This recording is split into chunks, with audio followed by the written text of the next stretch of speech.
Hoy nos corresponde ver dentro de la interpretación, difícil de creer, pero en solo el punto de la interpretación hemos visto 9 categorías, ocho, mejor dicho, 8 categorías eh, sobre cómo interpretar distintos géneros literarios de la Biblia. Perdón, no son 8 tampoco, son 7. Hemos visto cómo interpretar el Pentateuco, cómo interpretar la narrativa, la poesía, los libros sapienciales, la profecía, las parábolas, las cartas y hoy veremos cómo interpretar la literatura apocalíptica. Bueno, lo primero que podemos contestar es ¿qué es literatura apocalíptica?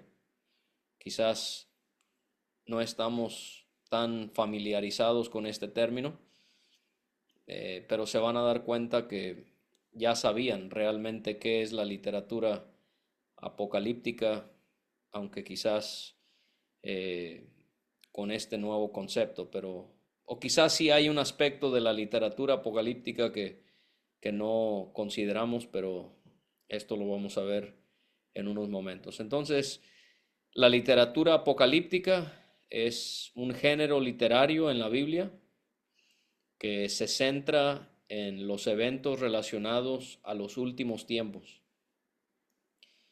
Es el género literario en la Biblia que se centra en los eventos relacionados a los últimos tiempos. La gran mayoría de ustedes saben bien que palabras como apocalipsis o en este sentido la palabra apocalíptico o apocalíptica, estas palabras en griego se componen de dos palabras que dan a entender que algo es revelado o descubierto. Entonces, esto lo queremos tomar en cuenta cuando estamos estudiando la literatura apocalíptica, que Dios está revelando o descubriendo algo, en específico sobre los últimos tiempos. Ahora, una pregunta muy válida que alguien pudiera hacerse es, bueno, ¿qué diferencia hay entre la profecía, que ya Y deje de ir estudiamos, hablando. Vamos, hijo. y la literatura apocalíptica? A simple vista pudiésemos pensar que se refieren exactamente a lo mismo, pero no. Eh, la literatura apocalíptica sería un subtema de la profecía, pero sí hay que hacer una distinción. Entonces está la profecía y está la literatura apocalíptica y por esta razón es que estamos estudiando ambos géneros por separado. ¿Cómo se diferencian las dos? Bueno, número uno, la profecía se enfoca en dar mensajes a personas y a naciones por parte de Dios por medio de revelaciones. Ya estudiamos esto. Puede ser para señalarles su pecado o para advertirles de juicios venideros. Pero la literatura apocalíptica se centra en los eventos que se van a llevar a cabo justo antes y después de la segunda venida de Jesús. Entonces ahí vemos una clara distinción, que por ejemplo, una cosa es que un libro profético como Jeremías advierta sobre el cautiverio babilónico y señale el pecado de la nación, eso sería profecía. Eso es muy diferente a que, por ejemplo, Pablo en Segunda Tesalonicenses 2 nos hable del anticristo que va a aparecer en, en los últimos años antes de la venida del Señor. Esa sería literatura apocalíptica. Quizás pudiéramos decirlo así, profecía es más amplia, literatura apocalíptica es más específica en que se centra en los eventos justo antes de la venida del Señor y lo que ocurrirá después. En segundo lugar, esto no es para nada una ley inflexible, es hablando generalmente, porque hay excepciones, pero en términos generales, la profecía generalmente se presenta utilizando un lenguaje directo, cuando la literatura apocalíptica utiliza mucho lenguaje figurado. Otra vez, eso no quiere decir que en la profecía no hayan símbolos, hay muchísimos símbolos, y eso no quiere decir que en la literatura apocalíptica todo sea figurado. No, no estoy diciendo eso, pero si tuviésemos que distinguir, sí tendríamos que decir que la profecía se habla más de forma directa. Cuando Dios le dice a Israel, tú eres una nación idólatra y eres como una mujer adúltera, Dios lo está usando y está hablando de una manera directa en ese sentido. Pero en la literatura apocalíptica sí vemos que se utiliza mucho lenguaje figurado. Una tercera distinción, habrán más, yo les voy a compartir tres. Una tercera distinción entre la profecía y la literatura apocalíptica es que, ¿se acuerdan que veíamos que la profecía puede tener múltiples cumplimientos? La profecía puede tener un cumplimiento inmediato o a largo plazo. Puede tener un cumplimiento parcial o total. Un ejemplo de eso fue lo que vimos en Joel y en Hechos capítulo 2, donde Pedro cita lo que dice Joel, donde vemos que el cumplimiento parcial o inmediato fue en los tiempos de los apóstoles, en el día de Pentecostés, cuando descendió el Espíritu Santo, pero la profecía de Joel tiene un cumplimiento a largo plazo o un cumplimiento total que será al final de la tribulación y en el comienzo del milenio. Entonces, la profecía puede, no todas, pero la profecía puede tener múltiples cumplimientos cuando la literatura apocalíptica que habla sobre los eventos que tienen que ver con lo que ocurrirá justo antes y lo que se llevará a cabo después de la segunda venida de Jesucristo tiene un solo cumplimiento. No hay profecías dentro de la literatura apocalíptica que tengan un múltiple cumplimiento. Se profetiza que se va a llevar a cabo la tribulación, se va a llevar a cabo la tribulación. Se profetiza que el Señor va a venir por segunda vez y que Él va a venir a Jerusalén. Eso se cumplirá una sola vez. Entonces, esto lo comentamos para que veamos algunas distinciones que hay entre la profecía y la literatura apocalíptica. Para que nos demos una idea, nos podemos también preguntar cuáles son algunos libros o algunos pasajes en nuestra Biblia que pertenecen a la literatura apocalíptica. Y aquí es donde quizás también requerimos un poco de claridad, porque pudiésemos pensar que solo Apocalipsis pertenece a la literatura apocalíptica. Pero vamos a ver que ese no es el caso. Hay literatura apocalíptica tanto en el Antiguo Testamento como en el Nuevo Testamento.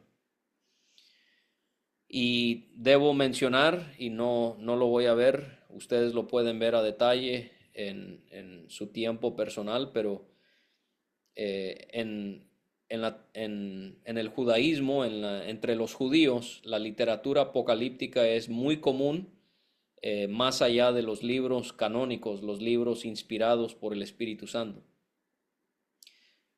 Ustedes pueden ver que hay varios libros no inspirados que pertenecen a la literatura apocalíptica, pero como estamos estudiando las Escrituras, a nosotros nos interesa más pensar en aquellos escritos de la literatura apocalíptica que sí son inspirados, que están en la Biblia. Entonces, en cuanto al Antiguo Testamento, por ejemplo, Ezequiel, hay secciones de Ezequiel que pertenecen a la literatura apocalíptica, pasajes como los capítulos 38 y 39 que hablan de Gog y Magog, o los capítulos 40 a 48 que nos presentan detalles sobre el templo que va a ser restaurado. Esas secciones de Ezequiel entrarían a la literatura apocalíptica porque tienen que ver con ese último periodo de tiempo del cual nos habla Apocalipsis en cuanto a la venida del Señor.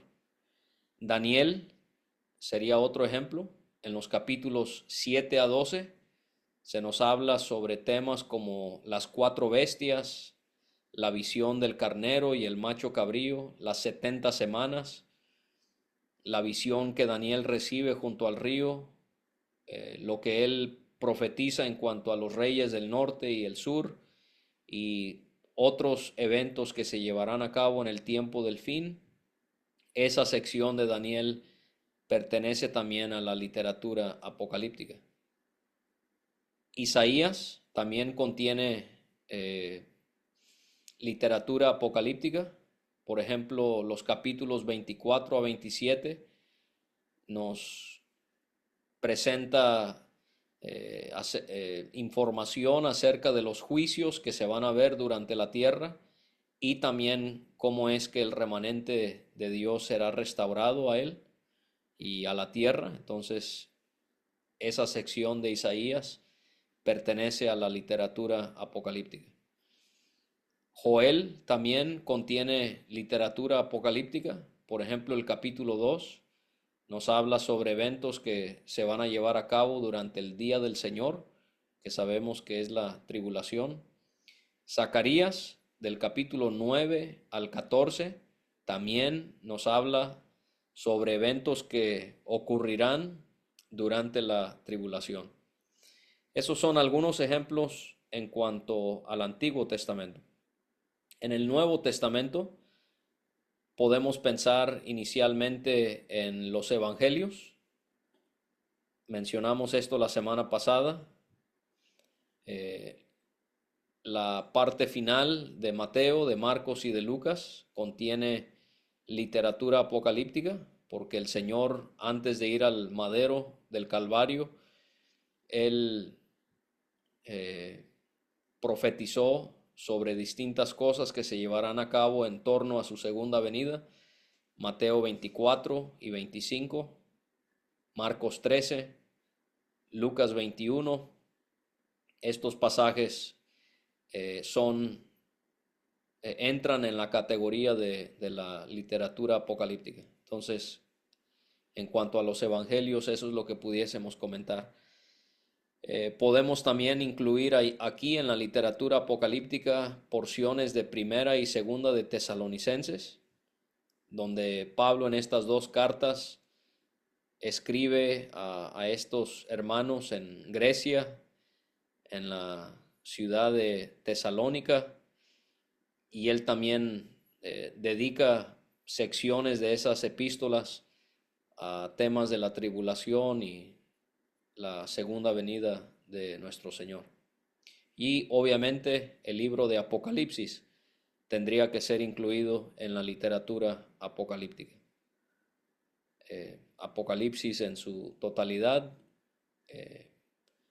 lo incluiríamos en este género literario, específicamente desde el capítulo 4 en adelante, aunque el capítulo 1 también, porque tenemos esa visión del Cristo entronado y glorificado. Entonces, por eso decimos que en términos generales el libro de Apocalipsis en su totalidad entraría en esa categoría de literatura apocalíptica.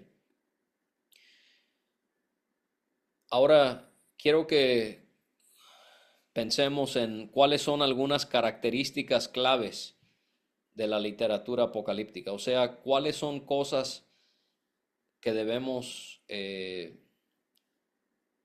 saber que nos vamos a encontrar con estos aspectos de este género literario para poder interpretarlo acertadamente como buenos estudiantes de la Biblia. Bueno, en primer lugar, ya mencioné esto a manera de introducción, pero el uso del lenguaje figurado. Esto es sumamente común en la literatura apocalíptica. Eh, por ejemplo, los cuernos. Los cuernos en Daniel, en Apocalipsis, representan reyes o reinos. Entonces, esto es algo con lo que tenemos que lidiar porque no es fácil. Pero tenemos que aprender a interpretar el simbolismo que hay en la literatura apocalíptica. El motivo por el cual hay tanto simbolismo en la literatura apocalíptica es porque realmente no podemos entender por nuestras limitaciones lo que se nos está describiendo. Y entonces Dios, como si fuera, tiene que rebajarse a nuestro nivel y presentarnos estos temas en base a figuras y a símbolos que nosotros consideramos. Y esto debe hacernos que nos maravillemos, ¿no?, de los temas que son presentados, porque al final de cuentas, hermanos, solo son semejanzas. O sea, realmente no es como el texto dice que es, hasta esa limitación. Esa limitación está porque nosotros estamos limitados, pero esto nos debe hacernos maravillar de lo grande que es Dios, de lo glorioso que Él es, de lo justo que Él es, que lo que la literatura apocalíptica nos presenta es mucho más fantástico y esplendoroso de lo que nos pudiésemos imaginar. Ese es un tema que necesitamos siempre estar listos para interpretar bien el uso de lenguaje figurado. En segundo lugar, no está por más decirlo, porque ya lo entendemos y ya lo he mencionado en un par de veces en esta lección, pero en la literatura apocalíptica vamos a encontrar que es comunicada inicialmente al hombre a través de visiones, revelaciones, sueños. Y entonces eso también es algo que nosotros tenemos que considerar a la hora de interpretar. En tercer lugar, y aquí es donde vemos también cómo en la mayoría de los puntos que les voy a presentar, quiero hacerlo para convencerles, hermanos, de que la literatura apocalíptica nos lleva a adorar a Dios. La literatura apocalíptica no está en la Biblia para que usted y yo discutamos, no está para que yo muestre lo mucho que sé o lo poco que sé. La literatura apocalíptica debe llevarnos siempre a ser bendecidos como iglesia y como iglesia adorar al Señor. Entonces, si estamos estudiando o enseñando cualquier pasaje que pertenezca a la literatura apocalíptica, tomemos esto en cuenta, que hay un propósito definido por el cual Dios nos da este género literario. Por ejemplo, que no se nos olvide que Apocalipsis 1, la primera parte del libro, nos dice claramente que es la revelación de Jesucristo. Entonces, ¿cuál es el enfoque de Apocalipsis? ¿Que nos llenemos de información en nuestras mentes? No. Que podamos discutir si somos premileniaristas o postmileniaristas o si somos amileniaristas. No, ese no es el punto.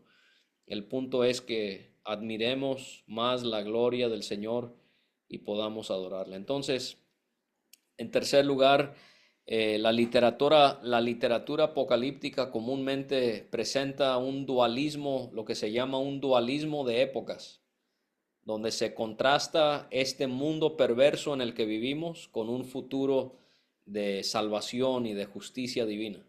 Entonces hay este dualismo donde Sí, las cosas están muy mal, pero un día van a estar muy bien. Y esto obviamente Dios lo hace para consolar a su pueblo. Puede estar sufriendo, por ejemplo, persecución, y Dios enfatiza esto en la literatura apocalíptica para confortar a los suyos. Otra clave son las catástrofes inminentes, ¿no? O sea, cuando leemos la literatura apocalíptica existe un sentido de urgencia en cuanto a los eventos finales que se van a llevar a cabo por lo inminentes que son las catástrofes. En el caso de la profecía, es posible que la nación se encuentre en un periodo espiritual donde quizás Dios todavía pudiera no castigarles si ellos se arrepienten, pero no así en la literatura apocalíptica. Las catástrofes son inminentes, o sea, no hay nada que pueda detener que se lleve a cabo la gran tribulación. Número 5, otro tema muy hermoso en la literatura apocalíptica es que el remanente fiel siempre es preservado y salvado por el Señor. Esto lo podemos ver por ejemplo, Daniel capítulo 11, donde ustedes han leído ya seguramente acerca de los sabios, y los sabios del pueblo instruirán a muchos y por algunos días caerán a espada y a fuego en cautividad y despojo. Lo sigue hablando ahí en el capítulo 11 y luego en el capítulo 12, este texto tan llamativo: los entendidos resplandecerán como el resplandor del firmamento, y los que enseñan la justicia a la multitud como las estrellas a perpetua eternidad. Entonces tenemos que siempre estar buscando este tema del remanente fiel siendo guardado por el Señor. Otro tema es el juicio divino. Esta es una clave, una característica clave en la literatura apocalíptica, el juicio de Dios. Y en gran parte Dios presenta este tema de su juicio, porque sabemos que aún en sus juicios Dios se glorifica a sí mismo. Se contestan dudas que pueden surgir en cuanto a un término que ya les mencioné, que se denomina como la teodicea, o el cuestionamiento que puede haber sobre cómo puede existir un Dios que es bueno en el cielo, pero haya un mundo lleno de maldad y de miseria y de tristeza y de todo lo demás relacionado con el pecado a la misma vez. Entonces la literatura apocalíptica asegura otra vez, para animar, para consolar a la iglesia, que al final los malos sí serán castigados y que los justos serán recompensados. Salmo 73 debe venir a nuestras mentes.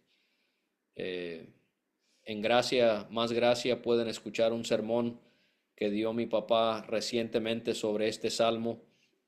Al final de cuentas, la literatura apocalíptica asegura lo que Asaf concluye en ese salmo sobre la teodicea, de que sí, los buenos sufren y los malos prosperan, pero al final sí hay esta seguridad de que un Dios justo y recto va a castigar a los malos y va a recompensar a los justos.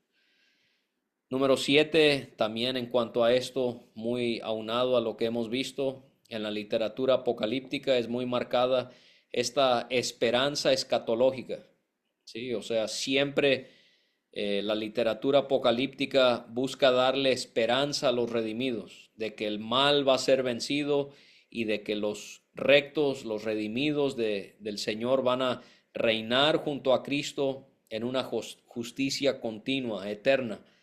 Y entonces esto le da esperanza a los perseguidos, esto le da esperanza a los mártires, la esperanza escatológica, la esperanza que tiene que ver con las promesas que Dios da a su pueblo en los últimos tiempos o acerca de los últimos tiempos.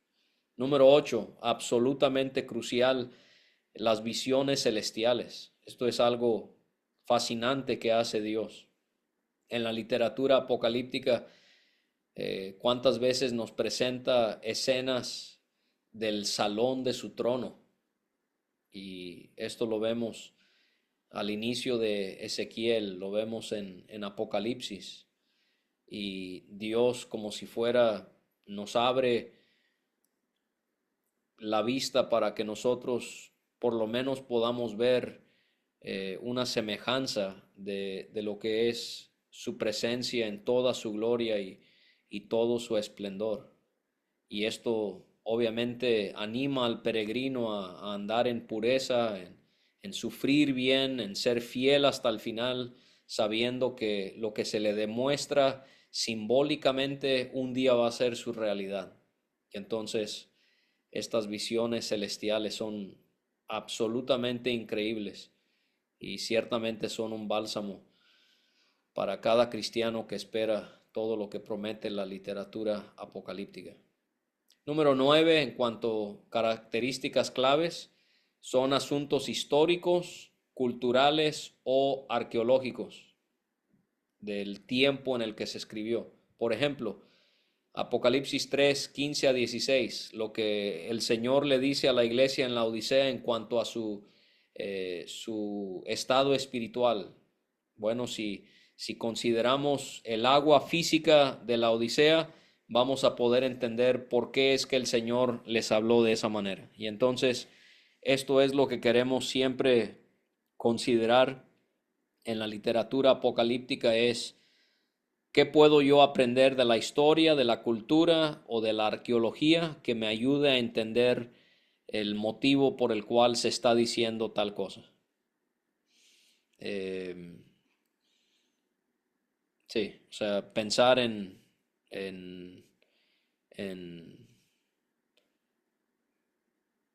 personajes que, por ejemplo, Daniel profetiza en cuanto a ellos. ¿Qué puedo yo considerar?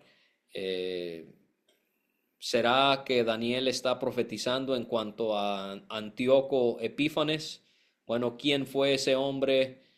Etcétera, etcétera. Entonces, pensar en estos asuntos nos ayuda muchísimo. Y una décima clave que es muy característica de la literatura o característico en masculino de la literatura apocalíptica es cómo los pasajes en el Nuevo Testamento, que obviamente pertenecen a este género literario, necesitamos forzosamente interpretarlos a la luz del Antiguo Testamento.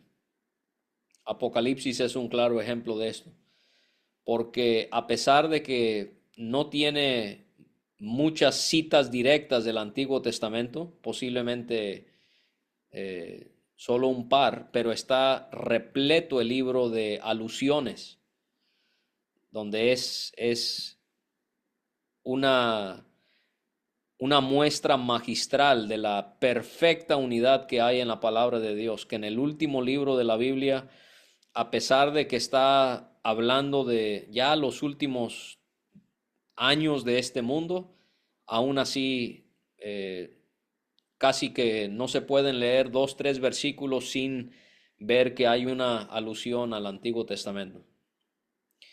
Y podemos dar muchos ejemplos de esto. Por ejemplo, podemos pensar en la llave de David, de la que nos habla Isaías 22, 22, y esto nos ayuda a entender cosas que nos menciona Juan en Apocalipsis. 2 puntos más. Pensemos también en los métodos que existen para estudiar la literatura apocalíptica. O sea, hay diferentes escuelas que se aproximan a la literatura apocalíptica y la entienden de manera distinta. Son las siguientes. En primer lugar, lo que se llama el preterismo. ¿Sí? Este sería el método preterista.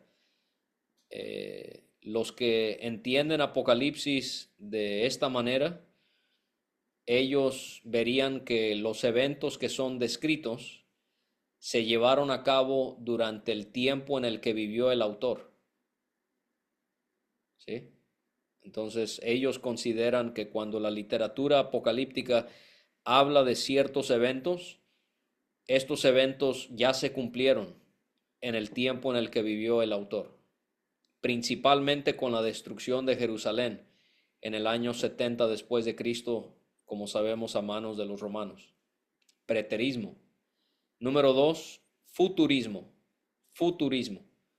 O sea, los que entienden la literatura apocalíptica bajo este método de estudio o de interpretación, ellos dirían que los eventos descritos están aún por llevarse a cabo, no se han cumplido, aún se van a cumplir.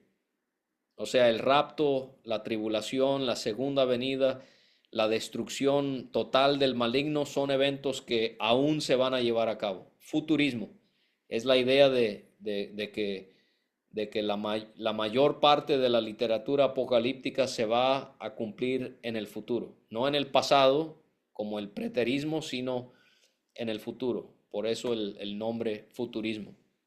Número 3, el tercer método sería el historicismo. Historicismo.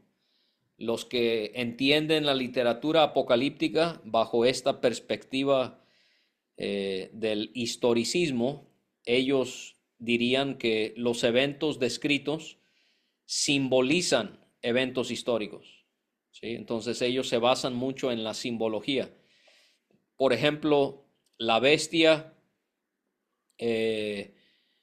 representa a Adolfo Hitler, o la gran ramera representa a la Iglesia Católica. Esa sería una perspectiva de un historicista, de esta escuela, de este método del historicismo. Y en cuarto lugar estaría el idealismo. Preterismo ya se cumplió. Futurismo aún está por cumplirse. Historicismo, que los eventos descritos simbolizan eventos históricos.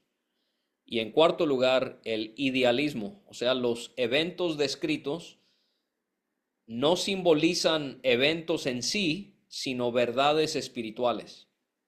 Por ejemplo, la Nueva Jerusalén no es un lugar físico, sino que solamente Juan menciona la Nueva Jerusalén porque esto representa que Dios va a renovar y a restaurar todas las cosas. Esa sería la manera en la que un idealista interpretaría la literatura apocalíptica.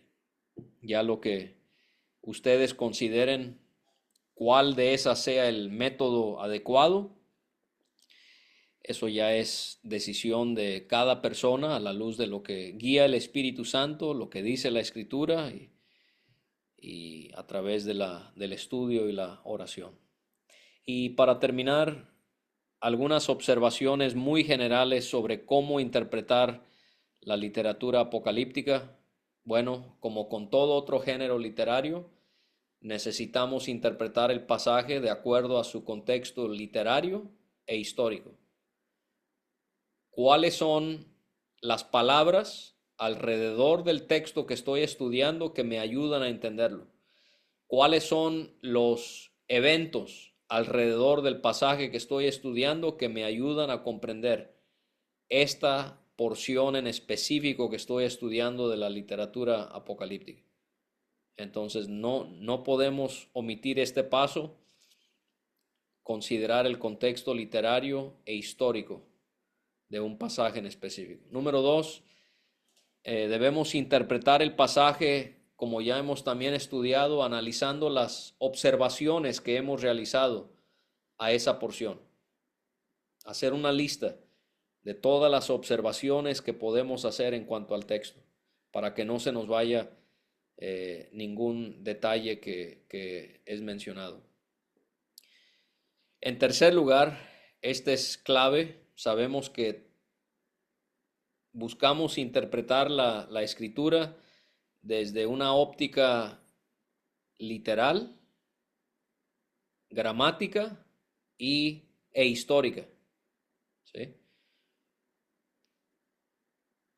Y cuando pensamos en En literal, bueno, es porque vamos a tomarlo inicialmente como refiriéndose a su sentido más común, el más obvio, a menos de que el texto nos señale lo contrario.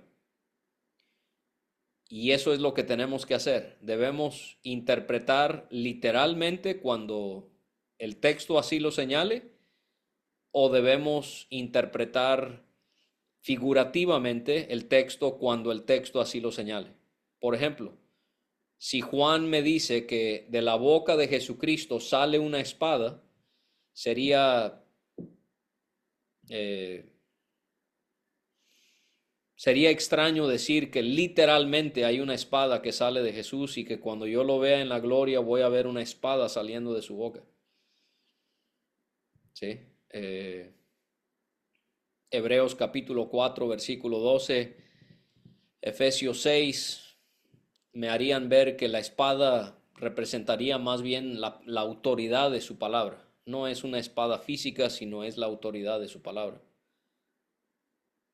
Pero si yo voy a tener una manera literal, histórica, gramática de, de estudiar Apocalipsis, bueno, si la Biblia me dice que la tribulación va a durar 7 años, ese sería un ejemplo donde claramente tenemos que considerar que son literalmente 7 años que van a transcurrir antes de que el Señor venga por segunda vez. Entonces ahí es donde tenemos que tener cuidado. ¿Es literal o es figurativo lo que estoy viendo en la literatura apocalíptica? Y el texto nos va a indicar cuál de las dos es. Otro punto importante a la hora de interpretar la literatura apocalíptica es entender el pasaje de acuerdo a lo que habrán comprendido los lectores originales. Así como hicimos con Primera de Juan, capítulo 4, buscamos entender los primeros 6 versículos no como los entendemos nosotros, sino como lo habrán entendido los lectores originales. Y en base a eso, aplicarlo a nuestro tiempo. Y exactamente lo mismo hacemos con la literatura apocalíptica. ¿Cómo entendieron los judíos cuando ellos recibieron de Daniel la profecía que él escribió, los capítulos 7 a 12 que habla sobre literatura apocalíptica? ¿Cómo entendió la iglesia lo que Mateo 24, 25, Marcos 13 y Lucas 21 enseña en cuanto a los últimos tiempos? Entonces, siempre preguntarnos cómo lo entendieron los lectores originales, siempre preguntarnos qué intención tuvo el autor en esto que él escribió. Entonces, no puedo tomar un pasaje en ninguna parte de la Biblia, ni en la literatura apocalíptica, y anteponerle una interpretación que va de acuerdo a nuestro tiempo o a nuestra forma de pensar, ¿no? Tenemos que remontarnos a la intención original del autor y la comprensión original de los lectores. Y en último lugar, algo que pudiéramos tomar en cuenta, hermanos, es no exagerar en nuestro análisis de los símbolos. ¿Se acuerdan que he tratado de enfatizar que en muchos géneros literarios y en gran parte de la Biblia Dios está tratando de comunicar una idea central?